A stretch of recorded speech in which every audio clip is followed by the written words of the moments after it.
La alarma me arrancaba de un sueño sin descanso a las 5:30. Era un sonido monótono, un pitido digital que se había convertido en la banda sonora de mi vida. No dormía, solo me desmayaba. Mi cuerpo se derrumbaba por el agotamiento, pero mi mente seguía en alerta, esperando. Me levantaba de la cama con una sensación de pesadez en cada músculo, como si estuviera cargando una mochila llena de piedras. Me llamo Mateo. Siempre he sido una persona de rutinas, un engranaje en una máquina gigante. No soy el tipo de persona que toma riesgos, que se salta las normas, que improvisa. Necesito estructura, orden, un plan. Mi vida siempre había sido un calendario lleno de citas, una lista de tareas por completar. En la oficina, mi apodo era el reloj. Nunca llegaba tarde, nunca me iba temprano. Nunca olvidaba una fecha límite. Era eficiente, fiable, predecible. Y eso me daba una sensación de control, de seguridad. Mi cubículo era mi santuario. Un espacio de 2 metros por 2 metros, rodeado de paredes de tela gris, con una mesa de plástico y una silla giratoria. Era un reflejo de mí mismo, ordenado, funcional, sin adornos. Mis compañeros de trabajo me veían como un tipo callado, incluso aburrido. Me preguntaban qué hacía en mi tiempo libre, y yo respondía con evasivas, porque mi tiempo libre era una extensión del trabajo. Revisaba correos electrónicos en mi teléfono, me preparaba para las reuniones del día siguiente, leía informes. Mi vida social era inexistente. Mis amigos de la universidad se habían dispersado, casados, con hijos. Yo me había quedado en mi burbuja, solo con mis hojas de cálculo y mis cifras. No me molestaba. De hecho, me gustaba. La soledad era predecible, no te decepcionaba. La jornada laboral comenzaba antes del amanecer. La ciudad aún estaba en silencio, las calles vacías. Mi único compañero de viaje en el metro era el eco de mis propios pasos. Llegaba a la oficina y el silencio me recibía. Era un silencio que me abrazaba, me envolvía. Me sentaba en mi silla, la pantalla cobraba vida y el día se convertía en una secuencia interminable de tareas. El zumbido de los ordenadores, el tecleo de mis dedos, el clic del ratón. Era un mantra, un canto monótono que me mantenía en trance. La luz del sol se filtraba por la ventana, pero yo no la sentía. Estaba en un mundo aparte, un mundo de números y plazos. El tiempo se movía en una espiral, acelerándose a medida que la noche se acercaba. A medida que el reloj avanzaba hacia la medianoche, la oficina se vaciaba. Primero los de marketing, luego los de ventas, y al final, los de mi equipo. Todos se despedían con un "que duermas bien", una frase que me sonaba a burla. Porque yo no dormía. La falta de sueño se había convertido en un compañero constante, un peso en mi cabeza, una neblina en mi mente. Sentía el cuerpo pesado, los párpados caídos, pero mi cerebro se negaba a desconectar. Era una lucha constante, una guerra civil en mi propia cabeza. Y entonces, a eso de la 1 o las 2 de la madrugada, empezaba el viaje a casa. Las calles estaban desiertas, los edificios se alzaban como gigantes silenciosos. Y fue entonces cuando la vi por primera vez. Una mancha oscura en la periferia de mi visión. Al principio, la ignoré. Lo atribuí al cansancio, a la fatiga. Mi mente, decía, estaba jugando trucos. Pero la sombra no era un truco. Era real. O al menos, así lo sentía. Se movía en la distancia, deslizándose entre los edificios, como una mancha de tinta que se extendía en un folio. No tenía una forma definida. Era una silueta, una figura alargada, como si un hombre muy alto se moviera con una extraña agilidad. Con el tiempo, empezó a acercarse. Era un acercamiento gradual, casi imperceptible. Un día estaba a 2 manzanas de distancia, al día siguiente a 1. Empecé a sentir un frío que no tenía nada que ver con la temperatura de la noche. Era un frío que venía de dentro, un escalofrío que me recorría la espalda. Sentía una mirada, un peso en la nuca. La sombra no hacía ruido, no tenía cara, no tenía brazos, pero sentía que me observaba, me juzgaba, me seguía. Apreté el paso, mi corazón latiendo en mis oídos. El miedo se apoderó de mí. Era un miedo primitivo, el miedo a ser cazado en la oscuridad. No me atrevía a mirar hacia atrás. Algo en mi interior me decía que si lo hacía, la vería con claridad y que entonces, todo se acabaría. Llegué a casa y el miedo me siguió. Me encerré en el apartamento, cerré las persianas, pero sentía que la sombra estaba allí, al otro lado de la puerta, esperándome. La falta de sueño se convirtió en una tortura. Mis ojos se cerraban, pero mi mente se negaba a descansar. Me despertaba en la madrugada, empapado en sudor, con la sensación de que alguien estaba en la habitación. Me levantaba y miraba por la ventana. La veía. Estaba allí, en la calle, inmóvil. Una silueta oscura en la penumbra de la noche. Su forma era cada vez más clara. Era una figura alta y delgada, con una especie de capa que se movía con el viento. No tenía rostro, solo un vacío oscuro donde deberían estar los ojos. Sentía que me estaba mirando, que me estaba juzgando. A veces, me parecía que se movía, que se acercaba lentamente, centímetro a centímetro. Como si estuviera jugando conmigo, como un depredador que se burla de su presa. El insomnio me consumió. Mi cerebro, que antes era una máquina de precisión, se convirtió en un caos. Los números en las hojas de cálculo se desordenaban, los rostros de mis colegas se volvían borrosos. Empecé a tener alucinaciones durante el día. La veía en el reflejo de la pantalla del ordenador, una figura oscura que se movía detrás de mí. Cuando me giraba, no había nada. Era solo un destello, una aparición fugaz.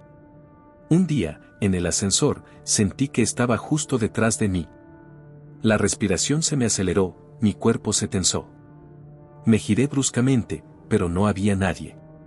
Solo mi propio reflejo, un hombre demacrado, con ojeras profundas y los ojos inyectados en sangre. No era mi reflejo. Era la sombra. Tenía la misma forma, la misma estatura. Me miraba con una expresión de vacío, de crueldad. El miedo me estaba volviendo loco. Ya no era solo una sensación, era un terror que me carcomía por dentro. Me sentaba en mi cubículo, con el corazón latiendo a 1000 por hora, esperando a que la sombra apareciera de nuevo. Me quedaba despierto toda la noche, mirando por la ventana, esperando verla. Y siempre estaba allí. Inmóvil, observando, esperando. Mi vida se había convertido en una pesadilla. Era un prisionero de mi propia mente, un esclavo de mis miedos. Llegué al punto de pensar que la sombra era mi propio yo, un reflejo de mi vida vacía y sin sentido. Una vida consumida por el trabajo, la soledad y la monotonía. La sombra se volvió más agresiva. Ya no solo se limitaba a mirarme.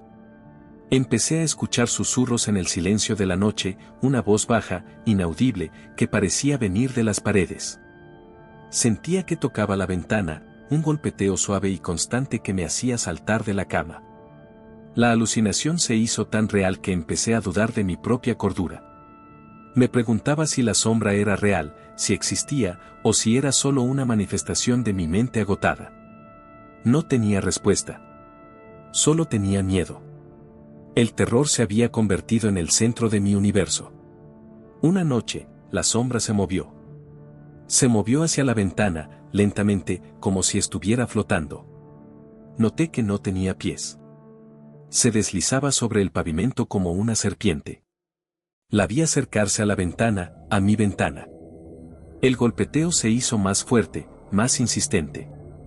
Era un sonido que me perforaba el cerebro, que me hacía temblar. Me escondí bajo las sábanas, pero el sonido seguía allí. Sentía que me estaba volviendo loco. Tenía que hacer algo. Cualquier cosa. Tenía que romper el ciclo. Y entonces, una mañana, miré mi reflejo en el espejo. No me reconocí. Vi a un hombre con una cara pálida, los ojos hundidos, una expresión de desesperación. No era yo. Era un fantasma. Un fantasma de lo que solía ser. Y en ese momento, una idea me golpeó con la fuerza de un puñetazo. La sombra no era solo una alucinación. Era una advertencia. Una advertencia de que si seguía por ese camino, me convertiría en ella. En un ser vacío, sin vida, sin alma. Y la única forma de evitarlo era cambiar. Tomé una decisión. Lo dejaría todo. El trabajo, las madrugadas, las noches. Tenía que empezar de nuevo. La idea me dio un poco de esperanza, una chispa que se encendió en la oscuridad de mi desesperación. Era un riesgo, pero no tenía nada que perder. O cambiaba, o la sombra me consumía por completo. Escribí mi carta de renuncia esa misma noche, con las manos temblorosas. El sol aún no había salido, pero por primera vez en mucho tiempo, sentí que la luz estaba cerca. Sentí que estaba luchando por mi vida. La carta de renuncia fue corta y concisa. No di detalles, no di explicaciones. Solo dije que dejaba mi puesto de trabajo con efecto inmediato. La envié por correo electrónico y sentí un nudo en el estómago, una mezcla de miedo y alivio. Sabía que mi vida cambiaría para siempre. Y por primera vez, no estaba asustado. Estaba vivo. La renuncia fue como una liberación. No una liberación de la sombra, sino de la jaula que la había creado. Sentí que había dado un paso hacia la luz, aunque todavía estuviera atrapado en la oscuridad. Los primeros días sin trabajo fueron un vacío extraño. Me levantaba sin la presión de la alarma, pero la ansiedad se quedaba conmigo. La sombra seguía allí, por supuesto. Se había vuelto más agresiva, más impaciente. Su cercanía era palpable, una presión constante en mi pecho, como una mano fría que se apretaba alrededor de mi corazón. Ahora que no estaba en la oficina, la sombra tenía todo el tiempo del mundo para atormentarme. La veía a la luz del día, en las sombras proyectadas por los árboles en el parque, en el reflejo de los escaparates. La gente pasaba a mi lado, ajena a la silueta que se movía a mi lado, como un perro fiel que me seguía a todas partes. A veces, me detenía en medio de la calle y sentía cómo se acercaba, como su presencia me envolvía. El aire se volvía frío y rancio, como si la vida se estuviera extinguiendo a mi alrededor. El terror se volvía tan real que me daban náuseas. No era un miedo a que me atacara físicamente, sino a que me consumiera, que me borrara de la existencia. Era una amenaza silenciosa, un depredador que se alimentaba de mi desesperación. En las noches, la tortura se intensificaba. La sombra ya no solo se quedaba en la calle. Aparecía en la esquina de mi habitación, una figura alta y delgada que se cernía sobre mi cama. No me atrevía a cerrar los ojos. La miraba, y ella me miraba a mí. Sentía que sus ojos, aunque no existieran, me perforaban el alma. La falta de sueño me sumió en un estado de psicosis. Empecé a escuchar su voz, un murmullo bajo, casi inaudible, que susurraba mi nombre. Era como el zumbido de un insecto, un sonido constante que se metía en mi cabeza y se negaba a irse. No entendía lo que decía, pero el tono era amenazador, lleno de una crueldad silenciosa. Me vi obligado a buscar respuestas. No podía seguir viviendo así. Mi cordura pendía de un hilo. Empecé a buscar en internet, en los rincones más oscuros de la red. Busqué sombra que me sigue, ente oscuro en la noche, entidad sin rostro. Encontré miles de historias, la mayoría de ellas fantasías, pero algunas me dieron escalofríos. Había descripciones que encajaban perfectamente con mi experiencia. Figuras que se aparecían a gente exhausta, que trabajaba hasta el límite, que vivía en soledad. Y en un foro perdido en la red, encontré una historia que me dejó helado. Una usuaria, alma perdida, describía exactamente lo que yo estaba viviendo. Hablaba de la oficina, del insomnio, de la sombra que la seguía, que la observaba desde la calle, que se acercaba cada día. Sentí que estaba leyendo mi propio diario. Le escribí un mensaje, con las manos temblando. Le conté mi historia, con cada detalle, con cada alucinación. No esperaba una respuesta. Pensaba que se reiría de mí, que pensaría que estaba loco. Pero al día siguiente, recibí un mensaje. Era ella. Me dijo que su nombre era Elena y que había vivido lo mismo. Me contó que era contadora, que había pasado años encerrada en una oficina, perdiendo su vida, su salud, su alma. Hablaba de una forma que me resultaba extrañamente familiar. Hablaba de la soledad, de la monotonía, de la sensación de que la vida se le escapaba entre los dedos.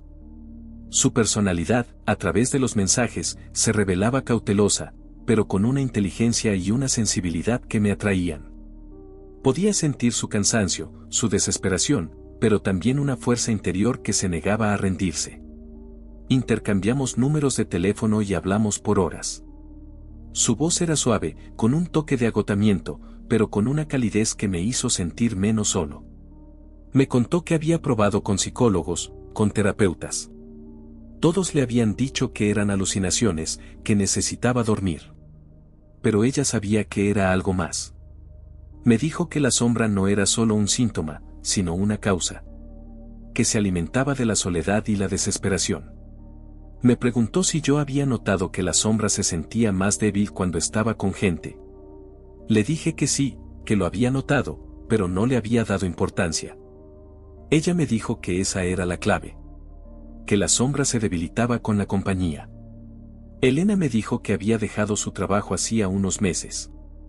Había intentado luchar contra la sombra sola, pero no podía. La sombra se había vuelto más agresiva, más cruel. Me preguntó si la mía también. Le dije que sí, que me susurraba, que golpeaba la ventana. Sentí que no estaba solo, que había alguien que me entendía. Me propuso que nos viéramos. Era arriesgado, pero sentía que no tenía nada que perder. Accedí a reunirme con ella en un café, un lugar público. La idea de ver a una persona que no fuera un colega o un fantasma me daba miedo y, a la vez, una extraña emoción. Cuando la vi, me sorprendió. Esperaba a una mujer demacrada, con la misma expresión de miedo que yo. En cambio, vi a una mujer de unos 30 años, con el pelo oscuro y unos ojos grandes y expresivos. Llevaba una chaqueta de cuero y unos vaqueros, un look que no se parecía en nada al de mis colegas de la oficina.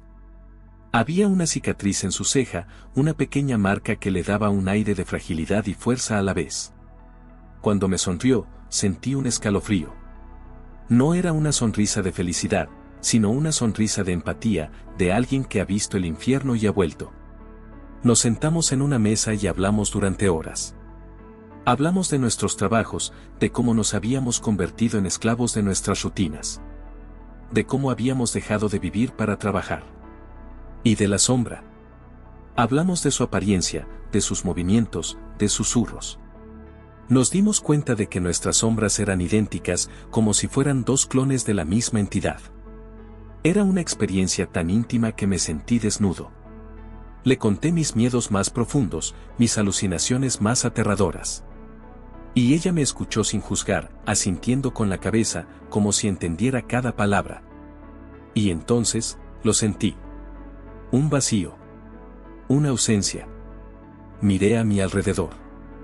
La sombra no estaba. No sentía su presencia. No sentía el frío, ni el peso de su mirada. Miré a Elena. Su rostro estaba iluminado por el sol que se colaba por la ventana. Sus ojos brillaban. Me preguntó si la sentía. Le dije que no, una sonrisa se dibujó en su rostro. Yo tampoco, me dijo. Fue un momento de pura euforia, una sensación de ligereza que no había sentido en meses. Nos dimos cuenta de que la sombra no podía tocarnos cuando estábamos juntos. Nuestra compañía era un antídoto, un veneno para la oscuridad. Nuestra conexión se convirtió en un refugio, un santuario. Empezamos a vernos todos los días, sin falta. No podíamos separarnos. La sombra seguía ahí, un recordatorio silencioso de la oscuridad que nos acechaba, pero en la distancia. Se había retirado, como un depredador que espera el momento oportuno. Nos dimos cuenta de que nuestro tiempo juntos era un escudo, una barrera invisible que la sombra no podía traspasar. La gente nos miraba con curiosidad. Dos extraños que se habían convertido en inseparables. Mis colegas de la oficina me preguntaban qué hacía con mi tiempo, y yo les decía que estaba viviendo. Era una palabra que había olvidado, un concepto que había borrado de mi vocabulario. Elena y yo empezamos a hacer las cosas que la gente normal hace, ir al cine, pasear por el parque, visitar museos. Y en cada una de esas actividades, sentía que estaba recuperando mi vida, pedazo a pedazo. Elena me mostró un mundo que había olvidado. Me enseñó a ver la belleza en las pequeñas cosas, la luz del sol que se filtraba entre los árboles, el olor de la lluvia en el asfalto, la risa de un niño en el parque. Ella tenía una perspectiva única, una forma de ver el mundo que me abrió los ojos. Me contó que antes, cuando trabajaba, solo veía números, informes, plazos. La vida era un borrón, un telón de fondo para sus tareas. La sombra, me dijo, le había quitado todo, pero a la vez, le había dado la oportunidad de recuperarlo. Una noche, mientras estábamos en mi apartamento, la sombra apareció. La vi en la calle, una figura oscura y amenazante. Estaba inmóvil, observándonos. Sentí un escalofrío. Elena se dio cuenta.